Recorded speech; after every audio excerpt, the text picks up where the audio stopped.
So could you tell me a little bit about some of the recent disasters that you were part of the response team, or you responded to? Some of the disaster, I mean, since 25 years, I'm more or less involved in a way or another on disaster. When I was with other organizations than WFP, I mean, with Médecins Sans Frontières, with the Red Cross, I have been involved or in the field directement or at HQ level to Gujarat earthquake, to the BAM earthquake, to the Hurricane Mitch, to Myanmar operation, Haiti, and now in 2 days I'm going to Chile.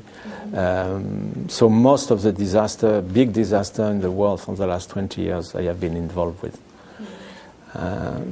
Including some man-made disaster also, because it's also important, like Afghanistan, like Iraq, like I started with some civil war in Mozambique, in Angola, which are not natural disaster, but it's complex to handle too.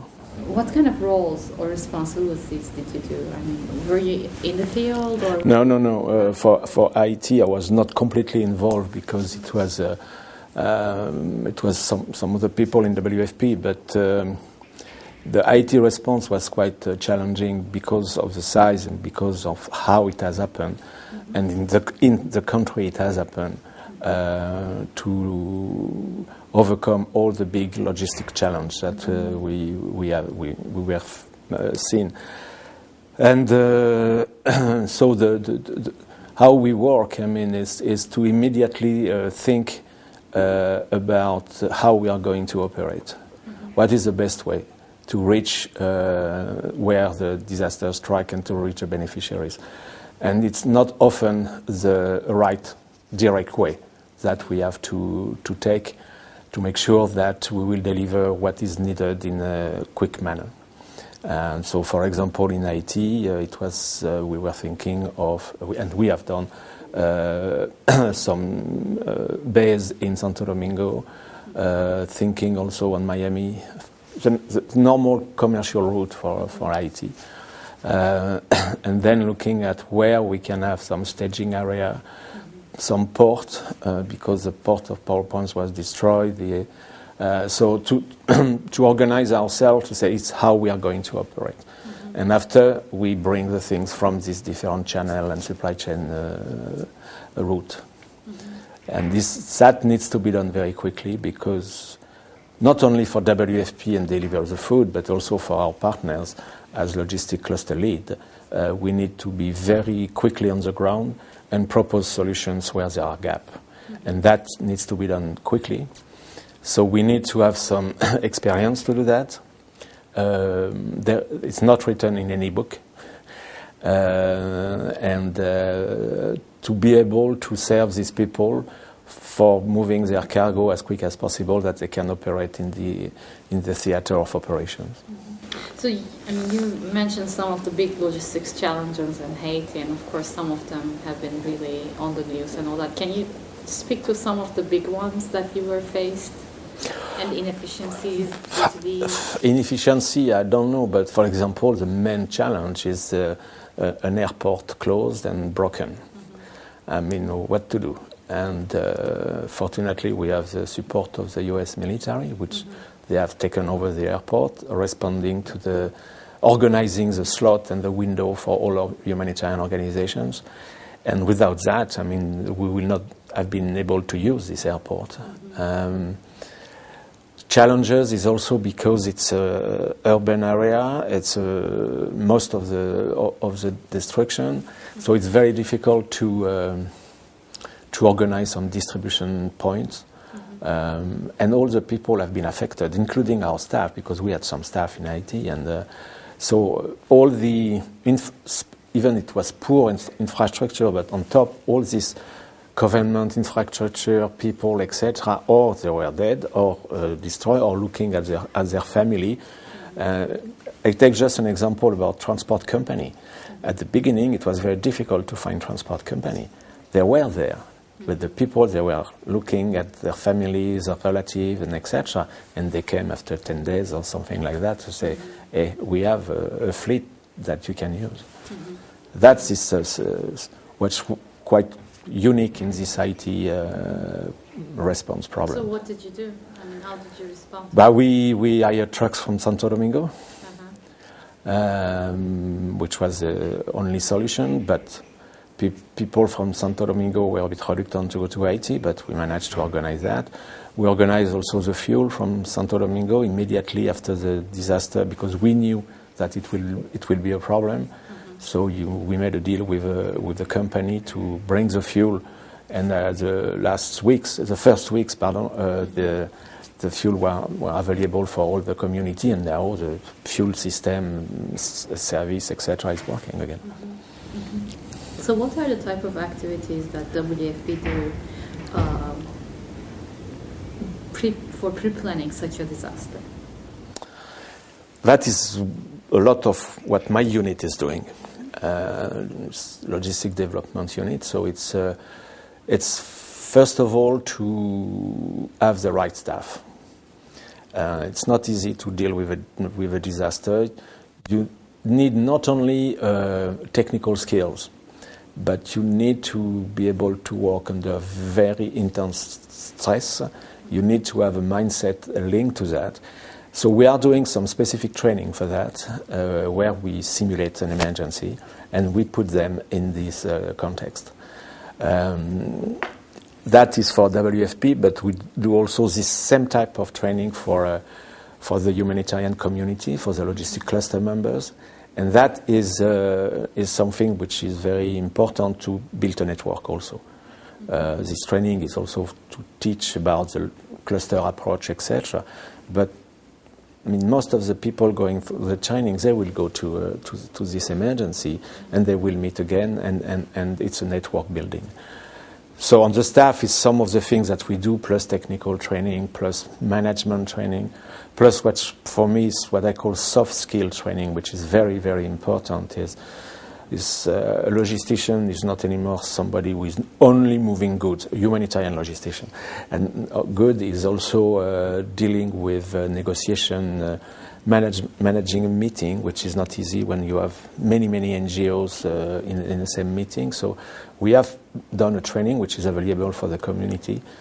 It's on CD-ROM, so you can do it, and it's very important also. And on building, again, what I want to emphasize is also that all the training that we are doing is not only for WFP. We need to, and we want to also build the capacity of our partners, that we can talk the same language and be more professional. That is our own staff, I would say. But we build before partnership also. I mean, we have partnership with academy and with private sector. We have an MOU with Georgia Tech. The last 2 days I was in Boston to discuss with MIT. Yesterday I have a long meeting with UPS, etc. And I strongly believe that these three entities together can make a big difference if we put all the strengths together. And this is what I'm going to persuade more. What we do also is we have built a network where we preposition goods. And it's not only for WFP, because prepositioning food is another story, but we preposition for WFP our non-food item like prefab, tents, etc. But we have 35 different organizations that store their things, their goods in our depots. And for IT, most of our depots have been emptied by the all over the world, because Panama was immediately dry. But after we shipped a lot from Dubai, from Brindisi also, Accra a bit, and Southeast Asia, some of them also, to put that together. We have to try to find the balance between what needs to be stored where. But we will never be able to store what was needed for IT in Panama, for example. So we have also to be realistic. but we can certainly improve in our way of thinking on this depot. And we are not the only one. But for me, I don't believe on emergency like that on one supply chain.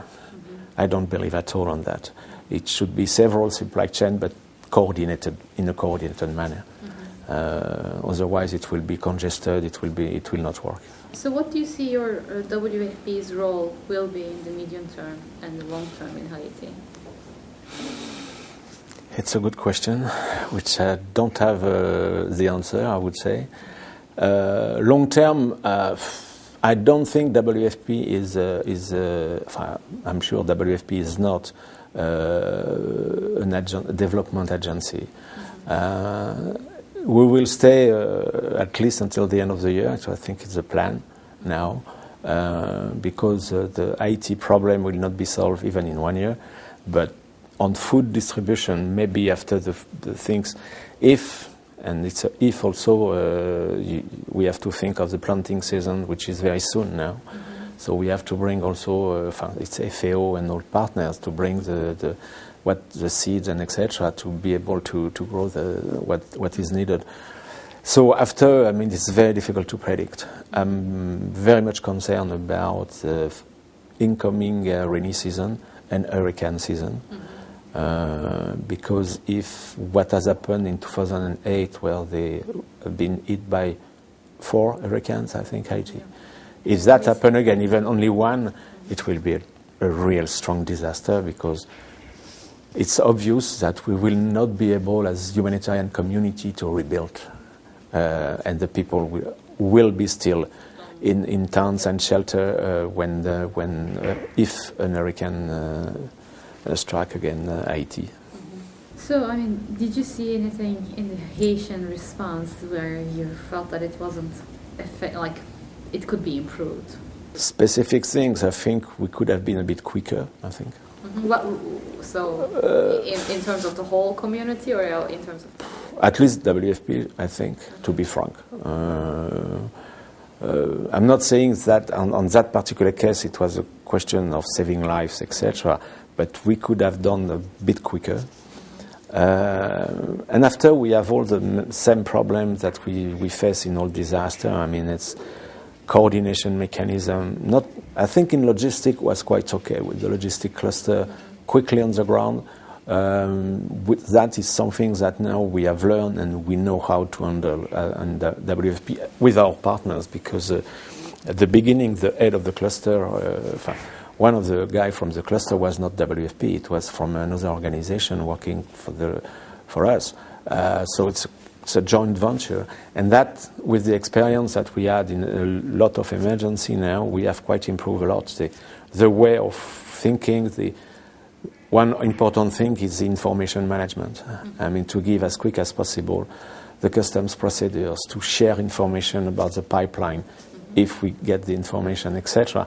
That is, even if it can be improved with education, with better tool maybe, etc., is something that it's quite working. Yeah. So you said you could have been quicker. I mean, what needs to happen for you to be there quicker? It's maybe it's you know, when you are in emergency, you have to guess. You have to take some decision without knowing all the things. So maybe in some occasions the decision-making process was a bit slow. And again, I mean, it's not to blame or whatsoever. It's something that we have to think of to be able to be a bit quicker, because I think it's possible. So what were some of the things that worked well? You're proud of?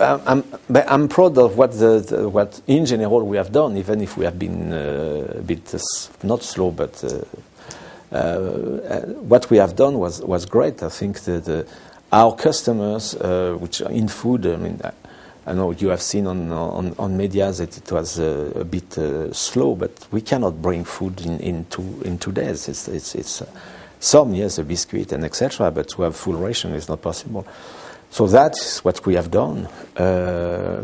We have done also what the cluster has produce in terms of support to others, and the feedback that we have are positive from our customers, and that is what we can be proud of it. Yeah.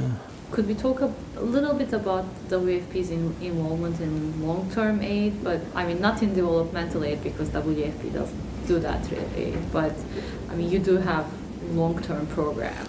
In some countries, some main challenge are the funding, because you have forgotten countries that nobody is interested in. So what to do to push, to try to continue and advocate for them.